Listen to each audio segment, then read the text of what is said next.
Assalamualaikum warahmatullahi wabarakatuh. Apa kabar teman-teman semuanya, para penyuka alur cerita film? Semoga pada hari ini kalian selalu dalam keadaan baik-baik saja, agar selalu bisa menonton video-video terbaru yang tentunya akan semakin menarik untuk dinikmati. Pada video kali ini Asimovi akan membahas salah satu film action Korea yang berdasarkan kisah nyata yang berjudul The Gangster, The Cop, The Devil, yang dibintangi oleh Don Lee sebagai Jang Dong Soo dan Kim Mo Hyul sebagai Dae Jung Tae Suk. Karena nama-namanya agak sulit untuk diucapkan, nantinya nama-namanya akan kita samarkan agar lebih mudah pengucapannya. Sebuah film yang dirilis pada tahun 2019 ini menceritakan tentang salah seorang bos gangster yang terkuat di wilayahnya bersatu dengan anggota polisi untuk melakukan perburuan kepada salah seorang pembunuh berantai yang misterius. Ternyata pembunuh misterius itu adalah seorang psikopat yang membunuh semua korbannya hanya dengan menggunakan sebuah pisau belati. Akankah pembunuh misterius yang dicari dapat diketemukan? Ikuti terus alur cerita film ini sampai selesai agar kalian semua tidak gagal paham. Siapkan juga rokok serta kopinya agar semakin fokus untuk menikmati alur cerita film yang saya sajikan. Tanpa berlama-lama lagi, marilah langsung saja kita mulai alur ceritanya. Pada suatu malam di daerah Cheonan, ada seorang laki-laki misterius, sebut saja Tarty, yang sedang melakukan aksinya untuk menghabisi korbannya. Pada siang harinya terlihatlah dua orang anggota polisi yang sedang mengalami kemacetan jalan, sebut saja Suprat dan Dasyo. Di tengah kemacetan, dia juga mendengarkan berita tentang kasus pembunuhan yang terjadi semalam. Tiba-tiba dia melihat sekelompok berandalan di pinggir jalan, lalu dia pun menghampirinya. Pada saat masuk ke dalam, dia pun sempat diusir dan disuap oleh kelompok berandalan itu. Merasa terhina atas perlakuannya, lalu Suprat pun menghajarnya. Merasa terusik oleh kedatangan Suprat di tempatnya, anak buahnya pun melapor kepada sang bos gangster, anggap saja bosnya Rano, dan si anak buah bernama Jayus. Kembali ke tempat Ranu tadi, Suprat yang mengetahui kalau usaha tempat Ranu ilegal membawa salah satu karyawannya yang telah kedapatan menjual kupon berhadiah. Ranu akhirnya menelepon sang atasan dari Suprat, sebut saja Bom Bom. Ranu mengatakan kepada Bom Bom kalau Suprat telah datang ke tempatnya dan selalu mengganggu anak buahnya. Dari sini kita tahu kalau Bom Bom telah disuap oleh Ranu. Setelah mendengar perkataan dari Ranu, Bom Bom pun sempat bingung karena ia telah menugaskan Suprat ke TKP kasus pembunuhan yang terjadi di Cheonan. Sesampainya di TKP, Suprat pun bertemu dengan Dasyo. Ada juga salah satu teman penyidik wanitanya, sebut saja Sumi. Sumi menyimpulkan bahwa kematian dari kasus pembunuhan yang terjadi sekitar jam 3 sampai jam 5 akibat karena kehabisan darah atau serangan jantung. Setelah melihat-lihat kondisi mobil, Suprat pun lalu memanggil Sumi dan mengatakan bahwa sebelumnya mobil ini ditabrak dari arah belakang dan kemungkinan bisa terjadi kasus pembunuhan. Cerita pun berpindah pada Ranu yang sedang melakukan kerjasama dengan temannya, sebut saja Sarpan. Ranu mengatakan agar jangan melewati batas karena akan berakibat buruk. Jayus juga mengingatkan kalau bosnya sudah cukup bertoleransi. Setelah mengatakan itu, anak buah Sarpan malah nyerocos. Terjadilah adu mulut di antara keduanya, sebut saja Muadi. Melihat hal itu, Sarpan pun marah lalu melemparkan makanannya ke arah Jayus.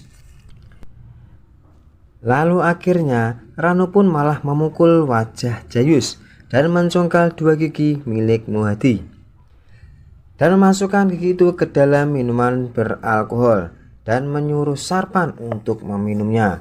Dengan santainya, Ranu pun menyuruh untuk berdamai saja. Di kantor polisi, semua orang pun sedang membahas tentang kejadian kasus pembunuhan yang terjadi. Ada yang berpendapat pembunuh masih amatir, dan ada pula yang menyangkal hal itu tak benar. Suprat berkeyakinan kalau 3 kasus pembunuhan yang terjadi adalah sama, merupakan kasus pembunuhan berantai. Setelah bekerjasama dengan Sarpan, pulanglah Ranu sendiri membawa mobil. Di tengah perjalanan, dia ditabrak oleh Tardi dari arah belakang. Lalu turunlah Tardi dan berpura-pura untuk meminta maaf. Saat lengah, Tardi pun menyerang Ranu dari arah belakang hingga mendapat 2 kali luka tusukan. Ranu pun akhirnya mampu merebut pisau dari Tardi, lalu menikam Tardi ke sebelah dada kirinya. Setelah itu, kaburlah Tardi sambil membawa mobil dan menabrak Ranu hingga pingsan dan harus dibawa ke rumah sakit dan mengalami operasi selama 2 jam. Mengetahui kalau bosnya akan dibunuh, Jayus beserta seluruh pasukannya datang untuk menyerang ke markas Sarpan. Di sebuah jalan yang sepi, Tardi yang terluka mencoba untuk menyembuhkan lukanya. Ranu yang sudah tersadar akhirnya mengklarifikasi kalau pelaku yang menyerangnya bukanlah orang dari Sarpan. Setelah mendengar kabar Ranu yang ditikam oleh seseorang yang tak dikenal, datanglah Suprat untuk menyuruh menceritakan kejadian yang sebenarnya agar bisa menangkap pelaku untuknya. Karena gagal mendapat informasi dari si Ranu, akhirnya Suprat pun pergi ke sebuah basement untuk mencari bukti. Di basement itu dia menemukan sebuah mobil yang dipakai oleh Ranu, yakni Mercedes hitam dengan plat nomor 3849. Ternyata dugaannya selama ini pun terbukti. Semua kejadian kasus itu ditabrak dari arah belakang oleh mobil putih. Sarpan yang merasa sudah berdamai sama si Ranu datang meminta ganti rugi pengobatan atas penyerangan yang dilakukan oleh anak buahnya. Dia juga meminta setengah dari wilayah kekuasaannya. Ranu pun sempat menanyakan kepada Sarpan apakah ini semua bagian dari rencananya. Dengan santainya Sarpan pun menjawab, "Mungkinkah kamu akan masih hidup kalau ini memang semua rencanaku?" Sarpan juga penasaran siapa orang yang akan berani melawan gangster yang terkuat ini. Setelah itu dia pun pamit pergi meninggalkan ruangan itu, sambil mengejek lebih baik bunuh diri daripada mendapat serangan seperti itu. Kemudian cerita pun berpindah di kantor polisi. Suprat yang yakin akan dugaannya, dia meyakinkan kepada Bom-Bom kalau kasus pembunuhan yang sedang mereka hadapi adalah kasus pembunuhan berantai. Dia juga mengatakan bahwa Ranu sang bos gangster adalah satu-satunya orang yang masih selamat atas kejadian itu. Suprat juga menjelaskan bahwa si Ranu juga telah melihat wajah dari si pelaku atau dalang dari semua kasus pembunuhan yang terjadi. Hal ini berarti apabila pelaku itu tertangkap oleh Ranu, maka kepolisian tidak akan pernah bisa menuntaskan semua kasus yang terjadi. Pada satu tempat, Tardi yang kejam terus melakukan pembunuhan untuk kesekian kalinya. Ranu yang sudah merasa segar bugar akhirnya menyuruh seseorang untuk membuat sketsa wajah Tardi dengan semua ciri-ciri yang ia ketahui, lalu menyuruh Jayus untuk segera menemukannya sebelum polisi menangkapnya. Suprat yang mempunyai cukup bukti datang mengancam sang bos gangster untuk mengatakan hal yang sebenarnya. Ranu yang sempat cuek sama Suprat akhirnya tertarik untuk mendengarkan ceritanya. Setelah ia mendengar bahwa penyerangnya waktu itu ialah bukan psikopat biasa dan merupakan kasus pembunuhan berantai. Dengan dasar, biasanya korban psikopat adalah seorang wanita dan korbannya lebih lemah dari dia. Salah satu kabar buruk datang dari Jayus, yang dimana dia memberikan laporan bahwa semua pekerjaan konstruksi terhenti hingga mengakibatkan semua investornya mundur. Dia juga memberikan sebuah pisau belati yang digunakan oleh Tardi. Pada pagi harinya, Ranu pun menelepon Suprat yang sedang berada di kantornya. Dia memberitahu kalau kejadian pembunuhan di peristirahatan Sianjin adalah ulah Tardi. Pada malam harinya datanglah Suprat ke rumah Ranu untuk bekerja sama. Ranu pun sempat memberikan bukti kepada Suprat dengan memberikan sebuah kunci mobil yang dipakai oleh Tardi. Dan dia juga akan memberikan bala bantuan kepada Suprat untuk menangkap Tardi dengan syarat mereka harus saling berbagi informasi. Akhirnya Ranu pun memberikan sketsa wajah Tardi kepada Suprat. Ranu pun mengatakan kalau umurnya sekitar 30-an. Suprat yang bersama dengan rekan-rekan polisinya semakin gencar dan bersemangat dalam melakukan kasus penyelidikan. Dimulai dari mencari bukti yang ada di mobil putih yang dipakai oleh Tardi hingga bukti yang lain pada rekaman CCTV. Sementara itu di tempat Ranu ada sesuatu yang ia rencanakan. Ia menyuruh Jayus untuk menghabisi nyawa si Sarpan dengan menggunakan pisau belati milik Tardi. Setelah Sarpan terbunuh, pisau belati dengan sengaja ia tinggalkan. Pada pagi harinya, Sumi yang lagi asik berolahraga pagi tiba-tiba dikejutkan oleh si Suprat yang sedang bersembunyi. Sumi yang kaget akhirnya men-smackdown Suprat hingga merasakan kesakitan. Ternyata si Suprat ini ingin memberikan sesuatu yang berupa rambut dan darah agar bisa diperiksa oleh Sumi. Setelah peristiwa terbunuhnya Sarpan, datanglah Sumi dan penyidik lainnya untuk menyelidiki peristiwa terbunuhnya Sarpan. Sumi pun sempat merasa heran karena pelaku meninggalkan senjatanya. Setelah mendapat hasil dari penelitian, Sumi pun menelepon Suprat untuk mengatakan DNA dari semua korban pembunuhan ada pada pisau belati yang ditinggalkan oleh pelaku. Secara resmi, Sumi pun mengatakan kalau kasus ini merupakan kasus pembunuhan berantai.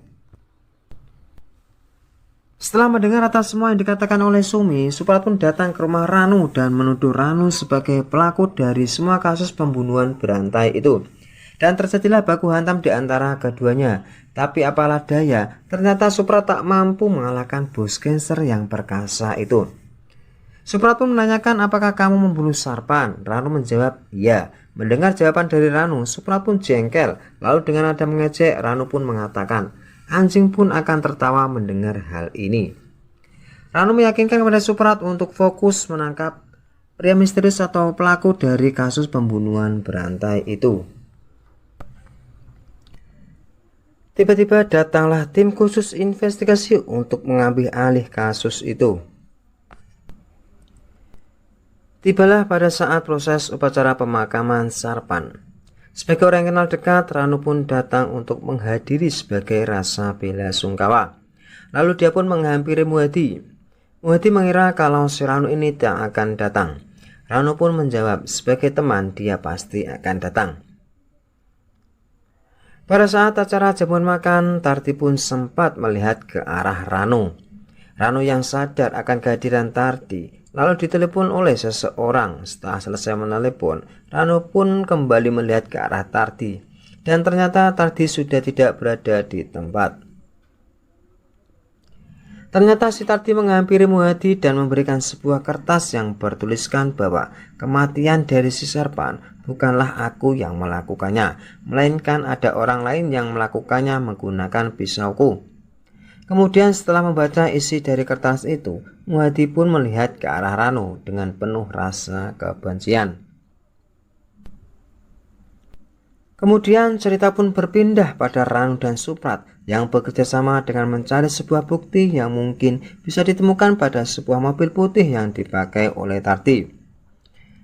Pada saat sudah akan menemukan sebuah bukti pada setir mobil, tiba-tiba mereka berdua dikejutkan oleh suara-suara teriakan orang. Ternyata dari arah belakang ada banyak gangster yang menyerangnya. Pada saat akan mengajar para gangster, Ranu pun melihat Muhadi yang sedang tertawa tipis. Karena terlalu banyaknya gangster yang menyerang, mereka berdua agak sedikit kewalahan. Muhadi yang merasa percaya diri lalu mengeluarkan sebuah pisau belatinya untuk membunuh Ranu. Karena badannya Ranu yang besar serta tenaga yang super, Ranu pun mampu membalikkan arah pisau belati dari Muhadi, sehingga Muhadi malah tertusuk oleh senjatanya sendiri. Di suatu kantor, Suprat yang tertidur dengan bekas luka di dahinya tiba-tiba dibangunkan oleh bom-bom. Lalu diberikanlah suatu tugas kepadanya untuk menangani kasus penculikan yang sedang terjadi. Sebelum bertransaksi dengan sang pelaku, terlebih dahulu korban melakukan kontak telepon dan dilacaklah suara telepon dari sang pelaku itu. Korbannya agak ketakutan datang ke sebuah rumah makan sambil membawa tas yang berisikan uang. Pemilik warung pun langsung meminta tas yang dibawa oleh si korban. Dari atas, Suprat mengawasi sambil memberikan instruksi. Bukannya mengabaikan, si korban malah melihat ke arah Suprat. Merasa ketahuan, Suprat pun bersembunyi. Ternyata saat melihat sekelilingnya, Suprat mendapati si Tardi yang juga berada di atas atap. Dan terjadilah aksi kejar-kejaran antara mereka. Karena tidak tertangkap, mereka pun kembali ke kedai warung untuk menginterogasi sang pemilik warung. Setelah mengorek-ngorek, ternyata si pemilik warung hanya disuruh untuk mengambil tasnya dan cuma diberi upah $20. Sang pemilik warung juga mengatakan orang itu cuma makan sendiri dan sempat minum botol soju dengan merek Kamisul. Akhirnya mereka pun pergi ke sebuah pabrik minuman botol soju dengan merek Kamisul untuk mencari bukti. Setelah mendapat bukti dari hasil penelitian, Sumi pun menyuruh Suprat untuk menemui salah seorang wanita. Setelah ketemu, wanita pun menceritakan sisi lain dari kehidupan Tardi yang ternyata Tardi adalah seorang pengikut Kristen yang taat. Tardi pun jarang pulang ke rumah karena kerjanya hanya bepergian saja. Tapi walaupun begitu, dia adalah anak yang baik karena tidak pernah mabuk. Lalu masuklah dia ke dalam suatu kamar oleh sang pemilik kontrakan itu. Di dalam kamar, dia mendapatkan banyak sekali bukti dan informasi tentang sang pelaku. Di perjalanan sambil membawa mobil, Suprat dengan segera memberikan instruksi untuk mencari informasi tentang nomor telepon yang digunakan oleh Tardi dan menyuruh untuk mengirimkan hasil rekaman suaranya. Lalu yang sedang makan malam ditelepon oleh Suprat dan disuruh untuk melihat foto yang ia dapat dan mendengarkan hasil rekaman suara dari sang pelaku. Setelah identitasnya terungkap, lalu berkumpullah semuanya untuk melakukan penangkapan kepada sang pembunuh berantai itu. Agar tidak salah sasaran, satu persatu dari mereka diberikan foto tadi. Setiap tim terdiri dari 5 orang. Semua area pun ditelusuri untuk mencari Tardi, termasuk hotel-motel, rumah pendek atau kontrakan, pusat kota, pasar area publik, dan lainnya. Pada suatu malam berkumpullah semuanya untuk merayakan rasa kebersamaannya sebagai saudara. Tiba-tiba Ranu melihat ada berita penting yang ada di televisi. Semua mata pun tertuju pada berita itu, bahwa telah terjadi suatu pembunuhan yang dimana korbannya ada seorang remaja putri yang masih berstatus pelajar sekolah. Ranu pun langsung teringat pada saat dia memberikan sebuah payung kepada gadis itu. Setelah mendengar berita itu, bergegaslah semuanya untuk melakukan perburuan.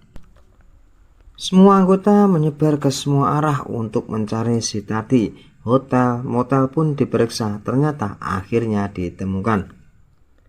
Semua orang pun berkumpul untuk menunggu kedatangannya. Tak lama kemudian datanglah Tardi yang membawa mobil putih.